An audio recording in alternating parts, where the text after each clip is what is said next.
Welcome to Mindset Mavericks. So I'm Jon Coogan, your host, and today I'm joined by Hutton Henry. So thank you very much for joining us and welcome. Hi, John. Thanks for having me. You're Really very thrilled to welcome. be here. So today we're going to talk about you. You were orphaned as a child and you've gone through a huge journey up to orchestrating multi-million-dollar exits, mergers and acquisitions. And you've got a great story that proves that in both business and life, it's the people and not the profits that matter most. And that's one of the things I really want to dive deep with you today. So Okay. thank you for being here. Just to give our guests a bit of an intro to who you are and what you do. I was going to give a bit of an intro, so feel free to jump in or correct Yeah. me if anything I Yeah, say is go wrong. for it. But you're a seasoned expert in mergers and acquisitions. You're a 3-time founder. You've had a successful exit in one of those businesses that you've been founder of. And you're a passionate advocate for the people first philosophy in business. Yeah. But as mentioned, you've got a remarkable journey, which began with the loss of your parents at a young age, and it shaped your approach to life and leadership. And you now specialize in preparing founders for investment or exit. So you emphasize the importance of people during mergers, and you've also had a book called People First, which encapsulates that belief that the success of any business is rooted in its people.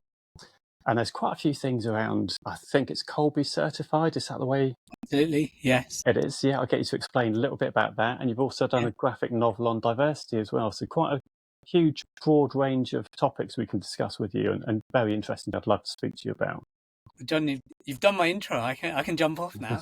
So yeah, I'm sure there's a lot more detail we can go into it, and there's many things I would have missed out. But that's just to give our listeners a bit of an overview as to what you do and a bit about your journey. But what I wanted to do and what I really like to find out is what makes you the person that you are today.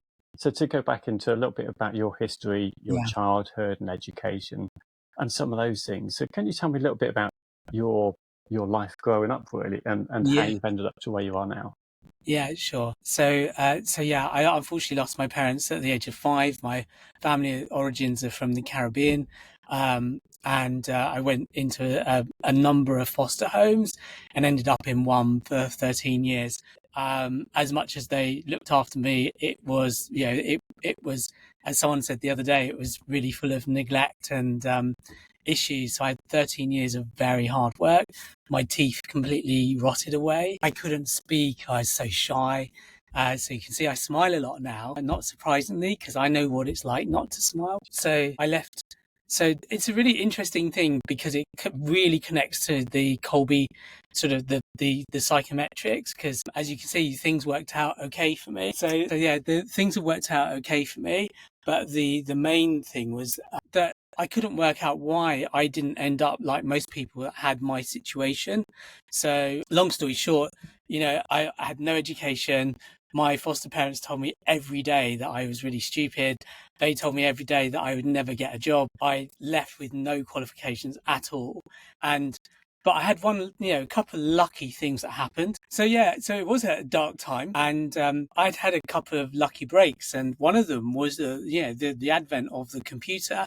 My real brother was in the Air Force, and I had like a little bit of connection with my real family over those 13 years.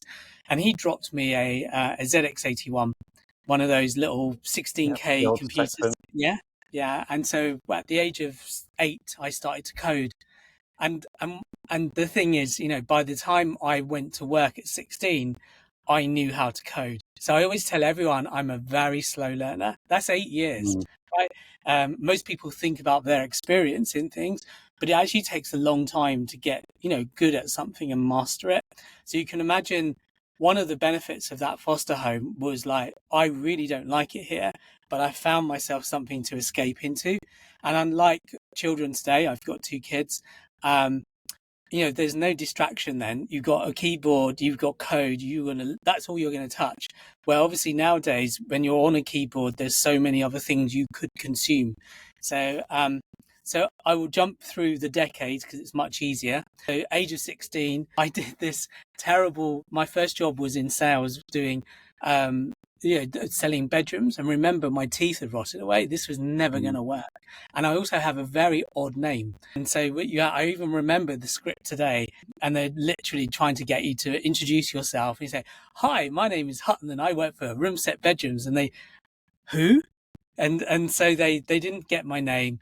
It didn't really work. And luckily I got myself into, or Ford and myself met. I went to Ford Motor Company. I spent about a year and a half on a government scheme, dying to get into the tech area, and I got into it, and they gave me a job. And so I have 3 lucky breaks. That computer when I was young, the job at Ford opened the world to me. I spent 10 years traveling the world. We literally had our own jets and everything. I used to go to work, take my passport, I'd go to work, be in Germany within a couple of hours or something. And I had quite a big team by the time I left at the age of 26, 27. And I had good people around me, very, very supportive company. And they taught me how to work. So I'll always, be so thankful of that. And then the other person was the dentist, because there was the day after my 18th birthday, I went into the dentist very ashamed. And as we know, in the UK, we get free dental care. And these have been rotting for so long that the chap actually, he operated on my mouth for 3 times a week for 3 months. And my teeth are the teeth I have now. So he did a great job, because I'm in my mid-50s now. Yeah. And and I remember looking in the mirror for the first time. Whew, that's even emotional now. Yeah. The day before Christmas, and it was just amazing. So, yeah. Yes, it's amazing just how much of an impact that can have psychologically as well. So I think, especially with the background you've had and the way you've been treated by parents, and having all those negative thoughts, I can imagine that was a very emotional moment. It was quite hard, yeah. And then when I went to leave Ford, which is like really the first decade, they taught me so many things. I mean, that company was incredibly global and like visionary at the time. I was brought in at a 15-minute meeting with what would be called the CIO nowadays, and his name was Reg. And he gave me 15 minutes and he asked me, "What are you up to?" And I said, "Look, I've just been on holiday in New Zealand. I just think there's more to life. I've just got to go. I don't know why." And he said, "Look, Hutton, he says, you've seen me around over the time, and I'm the person who signed you off for your employment all that time ago."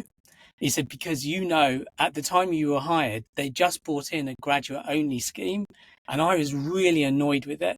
So I wanted to bring on somebody that didn't have any degree. I mean, I had no education, but and he said, I wanted to see how you get on. He says, I never helped you. You saw me around, and I'm really pleased to see that you got a lot further." You can imagine how emotional that was as well. So, so I was very lucky.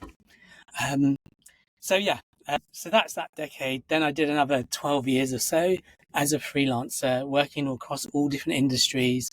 I got to live in New York. I just did so much international things.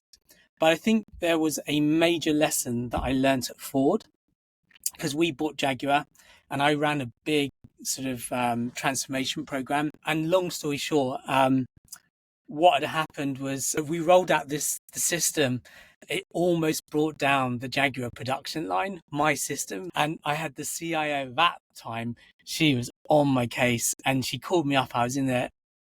So long story short, that's where, when we looked at the post-mortem, or when I did, I realized these people at Jaguar were so scared about their jobs, and they just didn't care what was going to happen. The buy-in to the merger was very low. And as a corporate person, I was never taught how to work with them, and they were never taught how to work with us. Right? You're just thrown in, you're just expected to make it work. And that became a theme. And that's why the people first thing really came to light. And I got to work on lots of different mergers and what have you. I then did a couple of detours. So one of them, the major ones, which has really helped today in this work of working with investors. By the way, I hope you don't mind this long introduction, but it's long. Literally, I did 9 years in screenwriting. So I did a BA and MA because I wanted to learn more about people's emotions. Two of my real sisters are therapists. I could see how powerful it was for them, but I wanted to do something that was more sort of socially acceptable. Because as soon as you say you're a therapist and you're interested in emotions, it sort of can have two reactions. So that was an amazing period. Yeah, I really loved that. So I learned how to write succinctly and in an engaging manner, and also from a very young age, from the age of, I don't know, 13, 14, very interested in electronic music. I still DJ now. It's, so you've got a very arty person here who works in tech and with private equity. So that's the real me. And I love this sort of hobby I have that as a job, and then started 3 different companies, and over time got more and more exposed to these M&A deals. And I love this work. I think it's superb. But yeah, no, it's a really interesting mix. Like I say, the creative, artistic side of you with the tech, which is not the stereotypical background I'd have thought for, to Yeah. marry together. Yeah, there are some lucky things around that foster care thing, because if I'm quite creative in nature, and it's very unlikely I would have taught myself tech if I hadn't had that scenario, so I would have been the starving artist, instead I'm the artist that can help fund myself. So yeah, I was going to ask, I won't keep dwelling on it, but obviously you've talked a bit about your upbringing, and it sounds like it was quite dark. How have you managed to overcome those obstacles that you had and the negative thoughts that are thrust upon you? What is it that's made you still succeed despite having that background?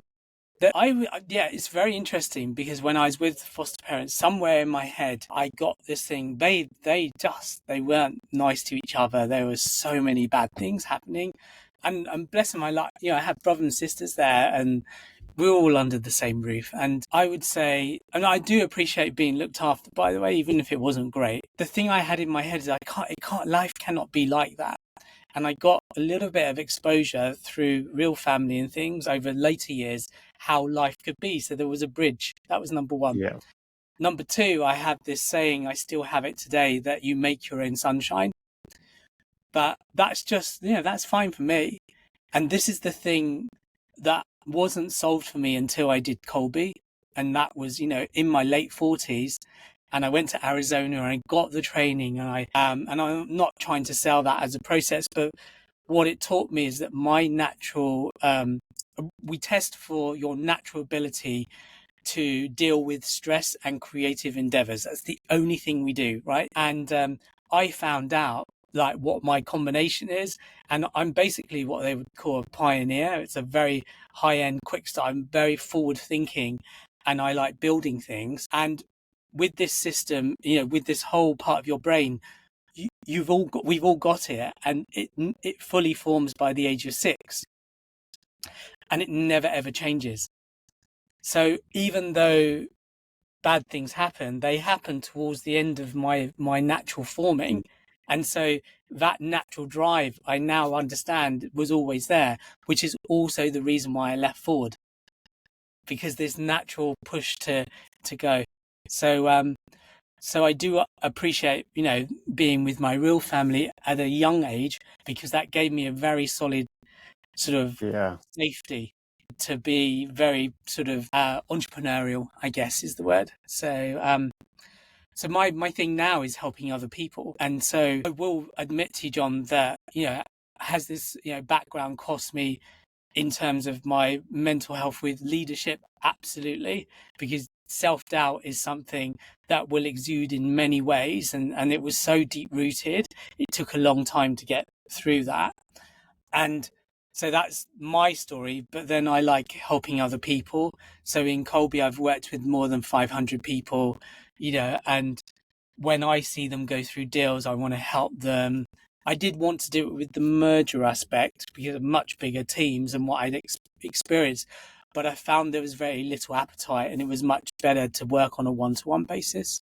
So yeah, one of the things to answer your question, just wondering, based on your background of not having a great educational background, you said you didn't do great with your grades, etc. How important do you think it is that education compared to life experiences? Because obviously, as people are forced to go to school, you've got to go to school until you're, I think, full-time education 18 now in the UK. But what do you see in the people you're working with? So I think aptitude obviously if there's aptitude and exposure, and if you get the two, then you can go to the races. And education, and then companies shutting their doors like the graduate only thing, that doesn't give you the exposure to see how much of a catalyst you have. So I know from my work that education, as it stands today, works very well for a type of that cognitive person who's a fact finder, who likes recalling information, and that it will work perfectly and they will be very comfortable. For people like myself, I would say it was a bit of a prison, but I was already in a prison.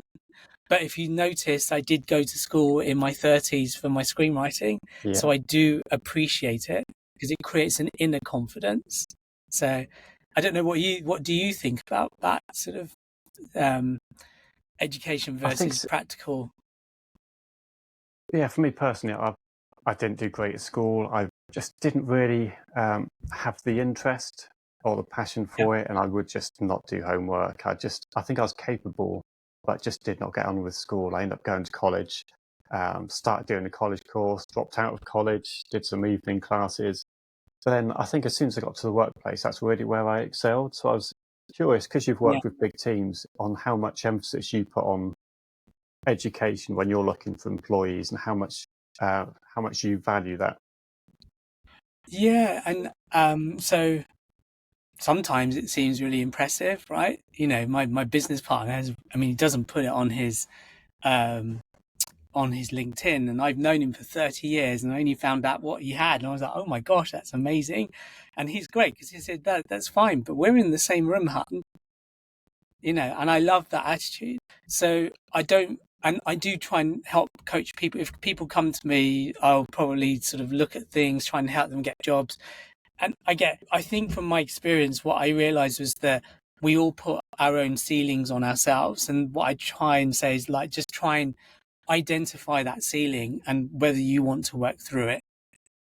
I'm helping a couple of DJs at the moment, and they're seeing some blockers in their industry. And it's like, so it doesn't matter even what industry, whether it's creative or commercial. I see the same type of things. I see the same, with female DJs, they're like, I get this sort of behavior from men at the decks. And so it's amazing to have a view of both, commercial and creative industries, and also we're seeing exactly the same problems. But what I like to really dig into is your personal ceiling and what can we do with it, really. I did also want to give you a funny story about education. So I was lucky enough that our schools at that, you're talking 80s, we had computers in some way or form, and I did computer whatever it was. It wasn't science, but whatever it was. Yeah. And in that class, I did 2 of my friends' projects, and they got A's, right? And I got a U for mine. Wow. And it's like, how does that even work? And the reason why is that I wrote code, and genuinely, the program I wrote at that age was a product to help people learn how to code. And my teacher said, nah, don't see it, because they wanted you to write some kind of calculator spreadsheet thing. And I wrote, like, you had these big printouts. That's how you gave it to your teacher. And they read through it, and it was like this logic of how, and it was basic, right? Jon, so it was like teaching them how to code in basic. All right. I wish I'd carried on with that idea, right? Because how big is that industry now? So I do think there are limitations put on by teachers because they couldn't see my vision, and I'd broken some rules. And your podcast is like Mindset Mavericks, and it's sort of, I'd broken a rule and I got a smack, right? Yeah. And I was quite shocked, to get that. But yeah, so you can see what my view of education was then. It's like, well, it's not helping me at all. No, not at all. And I wanted to go on, actually, to talk about breaking some boundaries and breaking some rules. And I want to talk about some of the companies, or the first company you started up. Could you tell us a little bit about that first company you started? Yeah, so it was a bit of it was a weird thing because my now wife and I was working freelance in IT. She's working in film, and we decided to stop working, and we drove over to Berlin to become artists, and we did that for just under a year. And in that time, I also tried to set up. I thought, I've got some tech skills. Let me build this sort of company on the side. And whilst we were there, I got a call from what would become a partner. And he said, I've got this really significant endeavor project, would you fly over and pitch for it? So pitch for that. And basically what was meant to be this sort of experiment took over, and actually, it took over the artist thing, really. It just went really fast. So within 18 months, we got named, it was a Microsoft partner. We got named the top 3 Microsoft partner in the world at the time, which was really good. And this is one of the biggest lessons I learned. What on earth do you do with that, right? Because I was a techie running a business who didn't know anything about marketing, didn't know anything about prospecting, didn't know anything on how to convince others, because most of my business was around my local vicinity and encouraging people. So business went fine, went well, and we kept growing. And it was very enterprise in terms of the companies it was serving. So really punching above its weight. And in a way, I look at the company I have today, where I have to market and make an effort. And in those days, it was so easy, and I just didn't know. And sometimes ignorance is bliss. In terms of mindset, I think when you start your first one, you're always in this sort of oscillation of like, I'm so excited, but I've just left the life where life was really easy. And it's sort of, in comparison, not easy, full stop, but and we were just sort of winning jobs here and there, but they were really significant projects. I mean, they were superb. I brought in friends, and we are still friends today, which I'm so happy about, to help me build the business. And we fell apart because it's one of the common mistakes you see, and I see when I look at firms. As they scale, they're like, oh, let's bring in some big guys or big girls from enterprise. And those people haven't worked in these very scrappy firms before. So it's a very common problem when firms scale. And I got that, and it became quite stressful for all of us.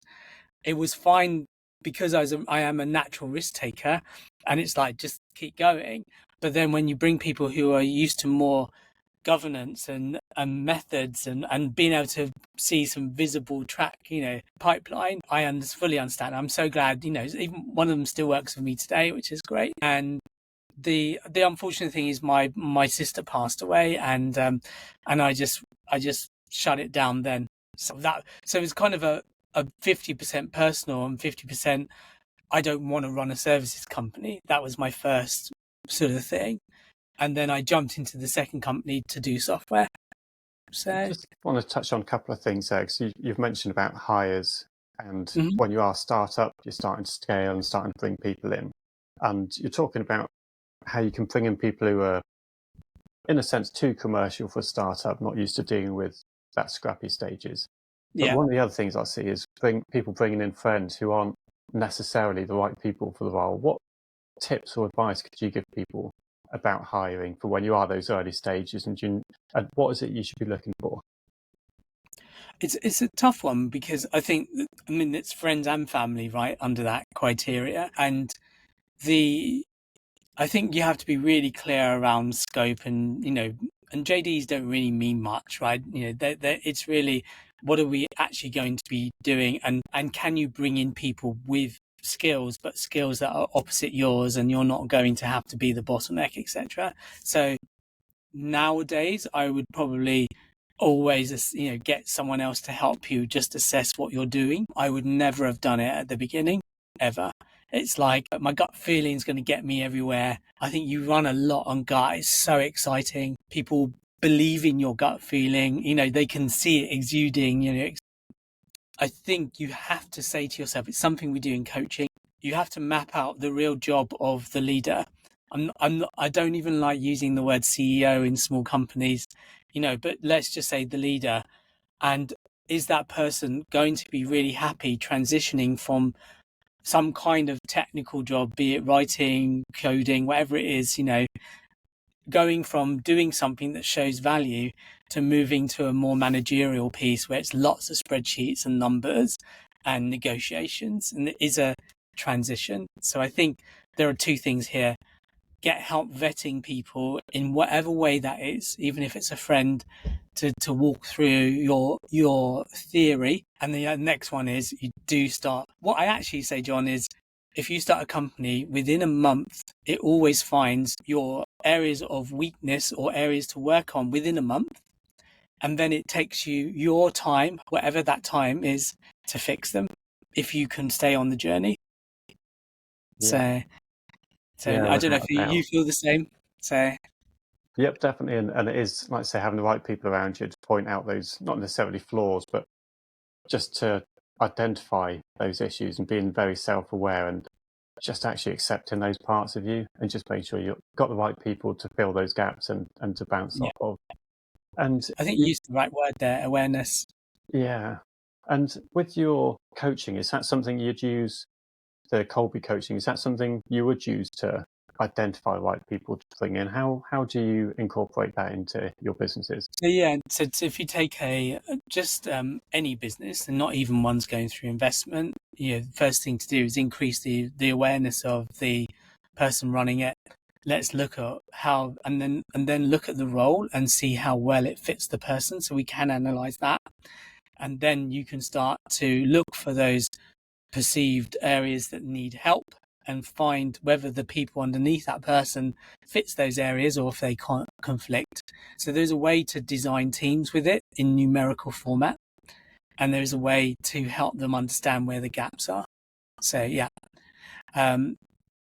we don't always use Colby. It is like literally this person, I can see through an assessment, this is not going to scale. I'll speak to the investor and say, look, I think we need to do X, Y, Z. And one thing I really want to get over about investors, not because I'm being nice, but they don't fit the stereotypical image of an investor.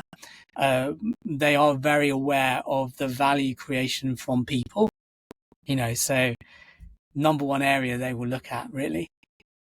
Okay, and I wanted to touch on a few tips as well you could give listeners around, you've started 3 businesses. What things would you give as tips or advice for people who are looking to start their first business now?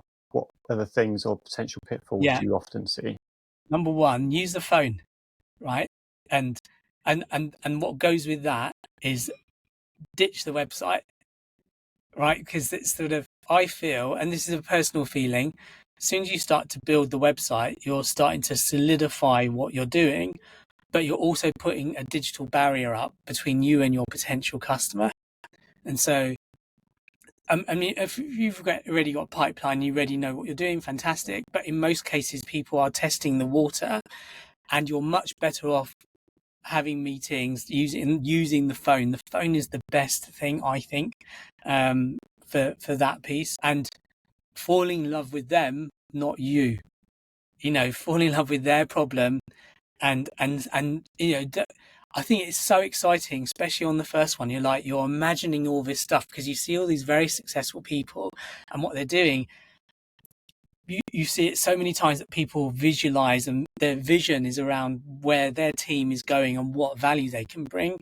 But really, we should spend more time sitting in the client seat and just imagining where their problems are.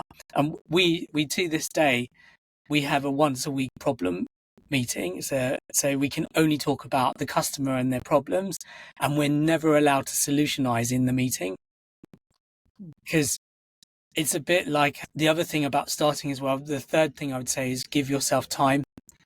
It's so rushed. There's so many things to do at once that most people, and I still do it today, don't give yourself enough time to think.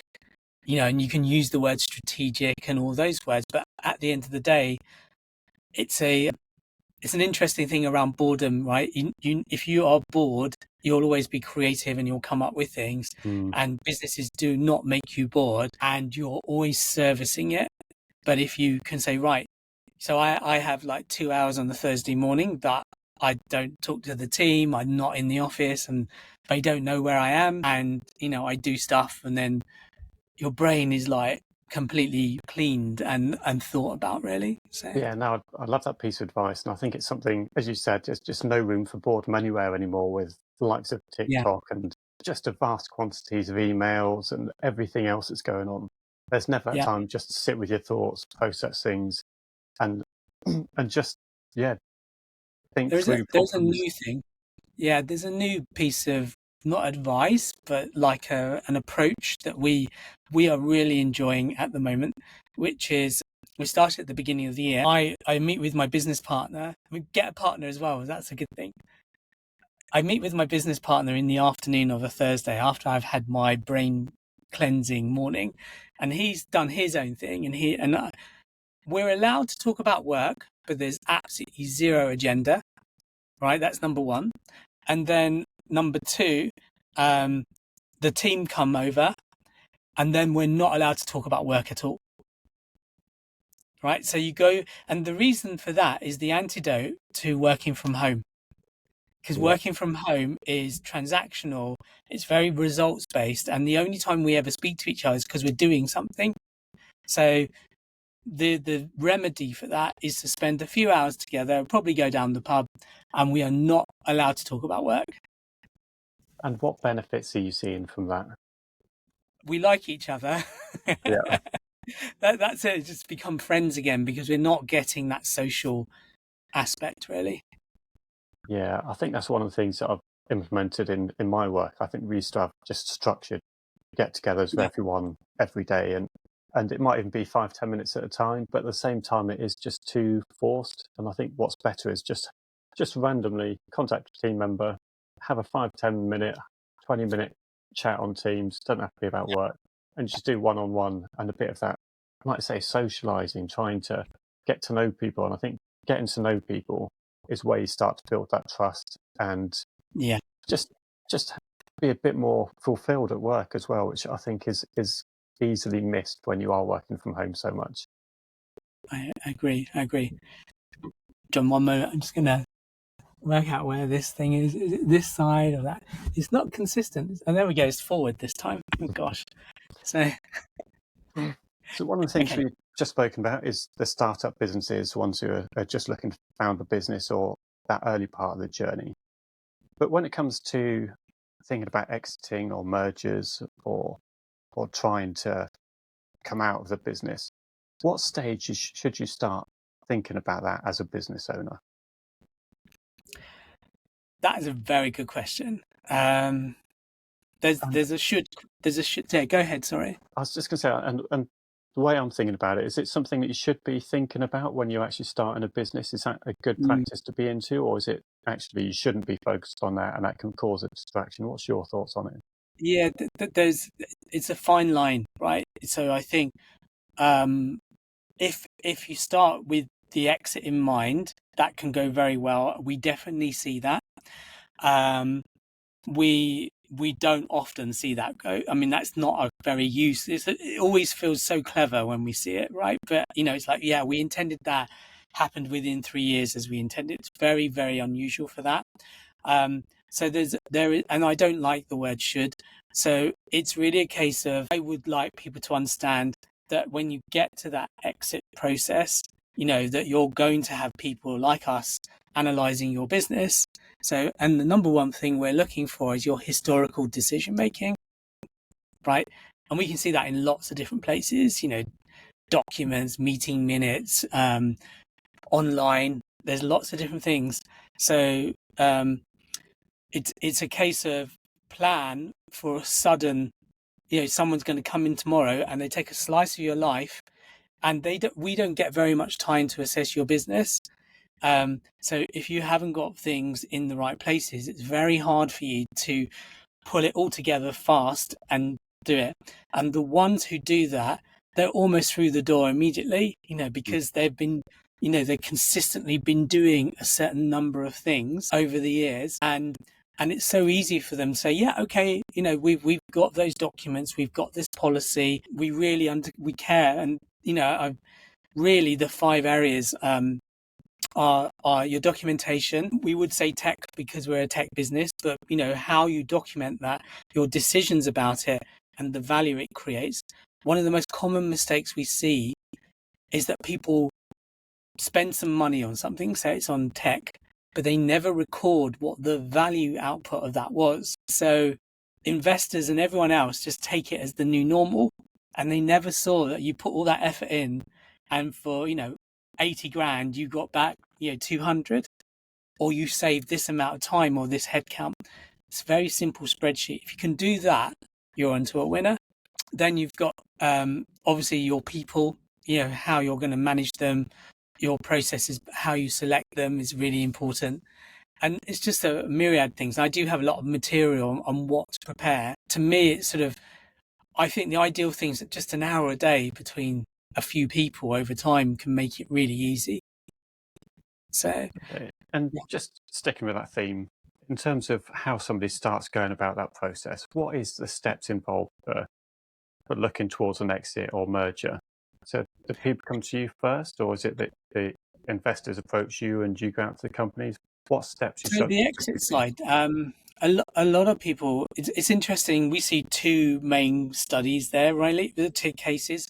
There'll be the most prominent one is usually they're quite reasonable in size, and they'll go to a corporate finance house, and that can be one person on their own, or it can be a larger business. And what that company will do is they will assess your business and work out whether they, if it's really marketable, because they've got to make money as well. And if they think, yeah, you know what, this is a good proposition, then they will bring in companies like us and on different areas and assess the company, and then put together a really, very slick deck on selling it to the market. They also have the contacts. So they have the contacts in the investment area and things like that. So that's one area. The other area is we often see the CEOs brought in somebody who they know is good at business development, and they've asked that person to get the business ready for exit. And that person has used LinkedIn and things and just reached out to ideal buyers and investors. And just like a sales campaign, they've done it all in-house. They're the two main scenarios. They can come to people like us because we're connected, and we would help readiness, and we'll find issues. And one of the things we do, which is really beneficial to anyone we work with, is we assess your company from the outside and just tell you how it looks, because you'll have a story, but we'll have a different story, and we know that within a few days. So and what does that due diligence look like from your perspective, sir, in terms of what you're looking for when you go into a company? I know you've mentioned looking at some of the records and things, but how much of it is about the people that you're looking at? I think if you look at we've got like an eight main scope areas. Team is always at the top. When we summarize to the investors, we're really looking at three key areas, which is people, cybersecurity, and technology. In that order, that's how we report it. And then we'll look at the commercial model, resilience, robustness, uniqueness, defensibility. So there's a lot there, but there's never a situation where one of those things lets everything down. Usually if there's one thing wrong, there's many things wrong, and they triangulate. Yeah. Have you got any case stories where you can see that having the right person on board has really made a difference? Is there a particular time you can think of where having that one person has made a big difference? Because I know you're very much a people-focused approach. Yeah. And do you mean on the company being assessed? Yes. They have one person, or okay. I've got two examples, but they're teams. I don't know if that helps, but one that I saw in Canada, 5 people, 5 young guys, when they were 25, went on a journey, and they sold their business this year, after 10 years. So one of the most impressive thing about them is they all knew their roles. That's 5 founders. They knew exactly what their roles were. And the other thing is they knew exactly what they didn't do. So you've got all the complexities of a business, and then getting to see them was quite interesting as well, because one of the key things about them was I got to see the cars they drove and, the houses they've built. They weren't uber rich, but I could see they were creative outside of work as well as in. And of course, that's going to resonate with me big time because, there's that creative and commercial thing. So the reason why, John, that's such an important case study for me is I sort of see them like the Rolling Stones. Why are the Rolling Stones still together today? And it's something I was obsessed with when I was a teenager. I could never understand why pop bands would hit a certain level of success and then they would split. And I didn't understand that. And obviously, working in it, with teams now, I completely understand the egos, the directions, the problems. So that's one really good team. Another team here in the UK was one where it was so well presented. And it was really odd because they were all cross-pollinating. So they were the opposite of these guys. They were like, the IT infrastructure person was the person building all their decks. We should like, and it was so polished. And the reason why they stand out to me was humility and learning. They just wanted to learn everything and they didn't stay in their role. So you can see there's no perfect outcome. There's no perfect thing. But what you do see is a fusion and it within an hour. Yeah, it's just because one of the things we've touched on it already, but you have written a book and that is around people first. So Yeah. what was it that led you to create that book? I was sat in the Microsoft conference in, I think it was LA, and the CEO at the time said, it wasn't Satya, it was Steve Ballmer, and he said, it's a cloud first, mobile first world. And at the time, honestly, I was the only person who turned up there with an Apple iPad and a tablet, and the angry stares and everything I got from everyone. There's 15,000 people at this thing, and it was at the time where Apple was just creeping in. So there were two things. I was a bit of a maverick then, turning up to this event with a non-Microsoft, non-Windows device. Nowadays, it's very common to do that. And the other thing is, it really triggered me to, to say, well, it's a people first world. And the real thing I was trying to sort of weave into the M&A process was we keep analyzing spreadsheets and we analyze the P&L and ROI. We never analyze the people. And if you do that, and there are ways of doing it, you can actually design your team and not just clunk them together and hope it works. Which is actually really interesting, because one of the things about creating teams and that kind of diversity in teams, you've actually also written a graphic novel about. So what was it that led to the creation of that one, which is along the same themes, but it's a little bit different? It's because the book is really for the leader, and the graphic novel is for the recipients of that type of work. Because both the book and the graphic novel were both done before COVID, and when you would present, I would run these sessions. You put a book on everyone's desk, and we'd talk about team dynamics and everything. And I'm going to lose part of the team because they don't have time to read books. And so I was thinking about, how do I make this work with examples that really resonate with the people in the room? So there's like a startup founder, an engineer, an IT sysadmin. They're the three main characters, and there's like one female. There's one quick start, so she's very entrepreneurial, and so my idea was just to give that to the people, to say, look, this work is worth it, but you don't need to read a book for it. You can get this in a much easier format. And it is really important to have diversity and inclusion in the workplace for so many reasons. So is there a top tip you could give, I think, for leaders, current leaders, to help build diversity and inclusion in teams? Yeah, I've got a tip and an observation. So the obvious tip nowadays, but I mean, I think it wasn't so obvious, is look outside the pool. So the best tech guy for years that I ever worked with is a photographer. I'm currently helping a musician get a job in tech. Of course they're creative. That's my bias, but I do hear. I remember years ago around speaking to one of the large Microsoft partners, and they said, we have a fantastic sales team. We've taken on young people from car dealerships and we've taught them things. So they know how to do the people bit. We're helping them with the tech bit. So blending and widening the pool on where you look is really important. My story around the degree versus no degree, hopefully, it shows something in there. But I do have a slight warning on that diversity thing, which is learn how to manage it properly. I don't think I ever did. I thought I did because I'm very good at getting on with people and I can smile and do all the right things.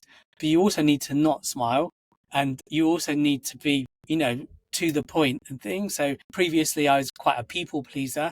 Now I'm to the point. If I don't agree, it happens. It's sort of where you need to be as a leader. But I listened to Scott Galloway. I don't know if you know him, the Harvard professor. Yeah. And one thing that really struck me with him was that he talked to a lot of the big CEOs when the Russia-Ukraine war started on their stance on what they were going to do. And the thing I learned from his research and the people he was talking to was that these big CEOs of a massive firm in their boardroom might have people with completely different political leanings, and they have to work out how to keep all of them happy and get them performing. So there's a bit of that on the very big companies, but on the very small companies, if you're going to bring different people in, you're going to have to bring more than one in.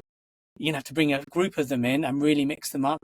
And you're going to have to learn to communicate with them with candor.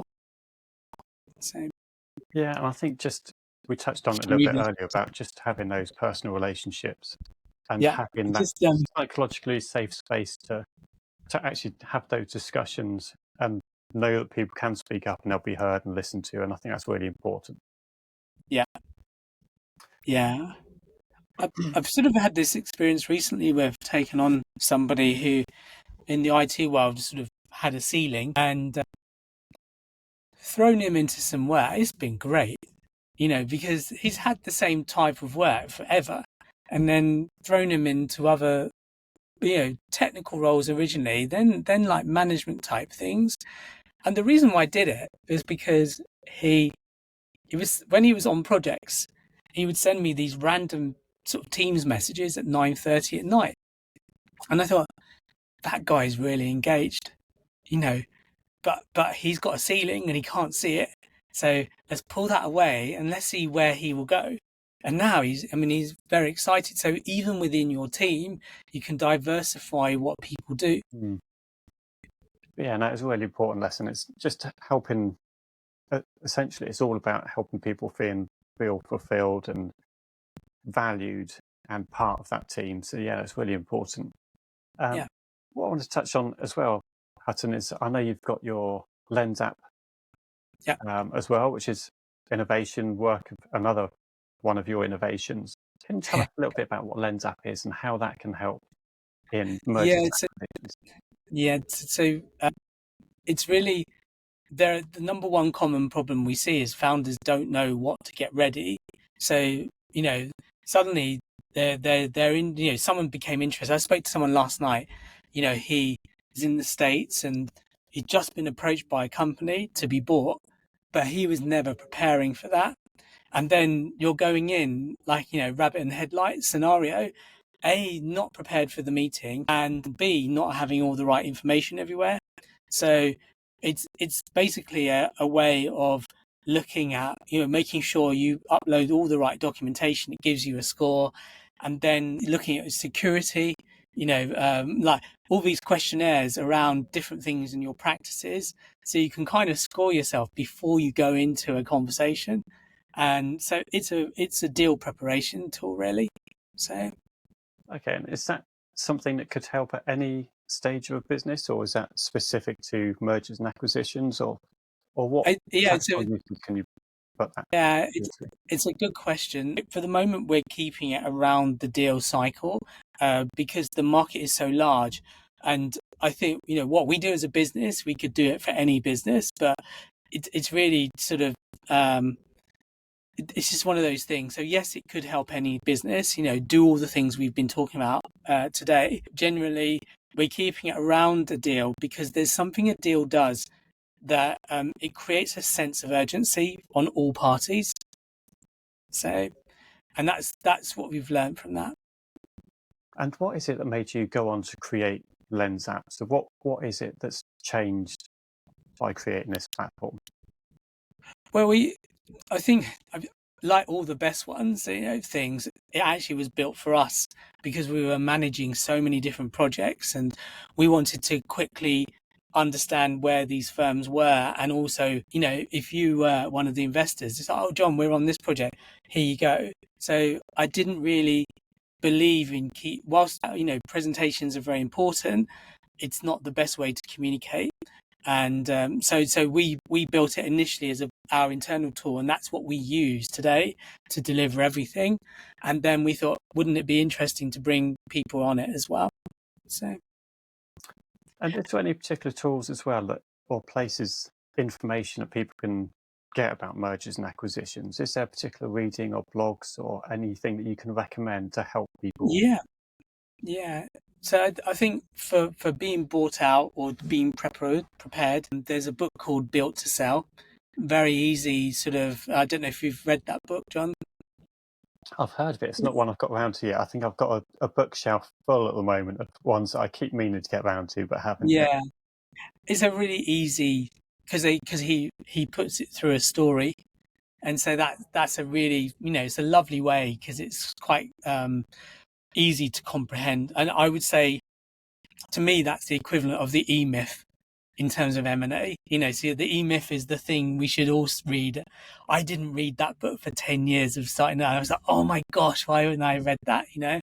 And this, I would say, is like your starter one for your firm being prepared for M&A. I do think a really good company to look at is, although it's very investment sort of driven in terms of how they help, is there's an agency, a marketing agency that specializes in this sort of thing called Robot Mascot. I don't know if you know them, but they do a level of different sort of, they have the book, then they have a small video course, and it kind of goes through where eventually they can help people. But you will get so much from understanding the investor and buyer's mindset from their material.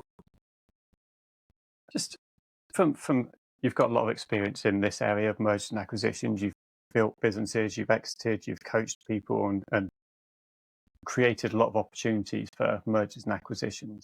What legacy is it that you're hoping to leave, both, I'd say, in business and in life?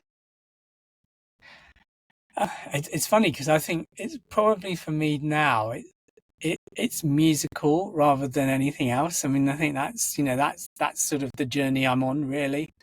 And I've been on and off that journey. I took a big period off it whilst I was building a business, and I didn't realize how unhappy that made me until I came back to it. So that's an interesting one. And I do think both my business partner and I would like to leave the legacy of that people analysis. So we are driving that through a little bit, like, not harder, but trying to really understand where it fits and why it creates value. And I think that would be our contribution to quite a well-served market, really. And what is it? Is there one specific thing that makes you believe that it's so much more focused on people than processes and businesses? What is it that's so important about people? I think it will always go back to my experience at Ford, which really, what I hadn't explained is I saw them face to face, and I could, when I was driving up to the other company had been bought, you could really see how it hit them emotionally. And I do think things have changed. That they're not shunted in as much anymore, but I just think at the end of the day, it is a merger of people, not a merger of companies. So if you can take that stance, you would do it differently. And just as one thing I'd like to kind of leave on really is, what advice would you give to aspiring leaders that they're just starting their journeys? What should they focus on to build a lasting legacy for their tomorrow? It's an interesting one. I think it's there's two aspects. I think the personal development piece, and your gut feel when you know something, you let something go or whatever, and try and address that, because that will impact your happiness and your success. And then I'll go back to what I was saying earlier, and that's not me just coming up with a catchphrase, but do obsess around your customer's problem, sit and try and find time to imagine it more often. I think once we get something started and working, most of the effort goes on the service and product, and less time actually sitting with the customer. Yeah, fantastic. I think that's pretty much all we've got time for today. What I would like to do, though, if people want to find out a little bit more about what you're doing and some of the works that you're working on, you've got your book, your graphic novel, your businesses, where can we find more information about you and what you're up to? So I think our company is doing quite well at the moment. It's Linktree, isn't it? They're everywhere. So so if you do the Linktree / my full name, which is Hutton Henry, you'll find a myriad of guides and help. The graphic novel is there, the book is there, everything is there for consumption, really. Fantastic. So thank you very much for being on. I think your journey is proof that it's a great success in business comes when you're valuing people behind the technology and behind the transactions. So thank you very much for being on and reminding us that, really. So in the end, it's about leading with both heart and mind, which we should all definitely take on board. So thank you very much for your time. Thank you for having me, John. It's been really great. Thank you.